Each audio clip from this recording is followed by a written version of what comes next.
America आणि Iran यांच्यात 2 आठवड्यांसाठी युद्धविरामाची घोषणा झाल्यानंतर आता रशियानं देखील युक्रेन विरोधातील युद्धात 2 दिवसांच्या युद्धविरामाची घोषणा केली आहे। रशियाच्या परराष्ट्र मंत्रालयानं प्रसिद्ध केलेल्या माहितीनुसार रशियाचे अध्यक्ष व्लादिमीर पुतिन यांनी ऑर्थोडॉक्स ईस्टर निमित्त 2 दिवसांच्या कालावधीसाठी युद्धविरामाची घोषणा केली आहे, तर युक्रेननं देखील युद्धविरामाचं पालन करावं अशी अपेक्षा त्यांनी व्यक्त केलेली आहे।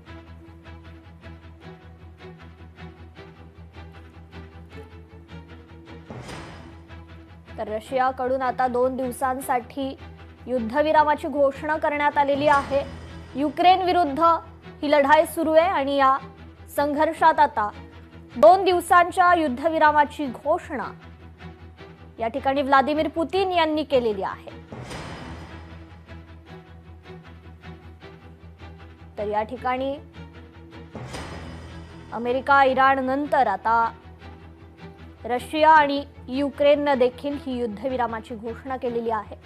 रशियाकडून 2 दिवसांचा युद्धविराम घोषित करण्यात आलाय। ऑर्थोडॉक्स ईस्टर निमित्त 2 दिवसांच्या कालावधीसाठी युद्धविरामाची घोषणा करण्यात आली आहे। लोकशाही मराठी ऐका, पहा, जागरूक रहा।